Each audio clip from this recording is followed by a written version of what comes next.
7வது மாதம் checkup and ஸ்கேனுக்கு கிளம்பியாச்சுங்க.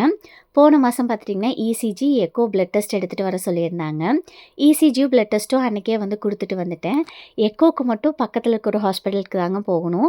இடையில ஒரு நாள் போய்க்கலாம்னு நினச்சேன். பட் ஆஃபீஸ்க்கு லீவ் போட முடியலைங்க. 7th மந்த் பேபி ஷவருக்கு தான் வந்து நிறைய லீவ் வந்து போட்டிருந்தேன்.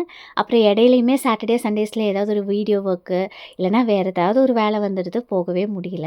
அன்றைக்கி நம்ம எப்பயும் பார்க்குற ஹாஸ்பிட்டலில் க்ரோத் ஸ்கேனுக்கு கொடுத்துட்டு ரிப்போர்ட் ஒர்க்கில் பார்த்துட்டிங்கன்னா பக்கத்தில் இருக்க ஹாஸ்பிட்டலுக்கு எக்கோவுமே எடுக்கிறதுக்கு போயாச்சு. எக்கோ அதுக்கப்புறம் வந்து இசிஜி 2மே நார்மலாக இருந்துச்சுங்க. க்ரோத் ஸ்கேன்லேயுமே குட்டி ரொம்ப நல்லா இருந்தாங்க. ஆனால் பிளட் டெஸ்ட்டில் தாங்க ஒரு சின்ன ட்விஸ்ட்டு. சின்னதாக ஒரு காம்ப்ளிகேஷன் இருக்குது.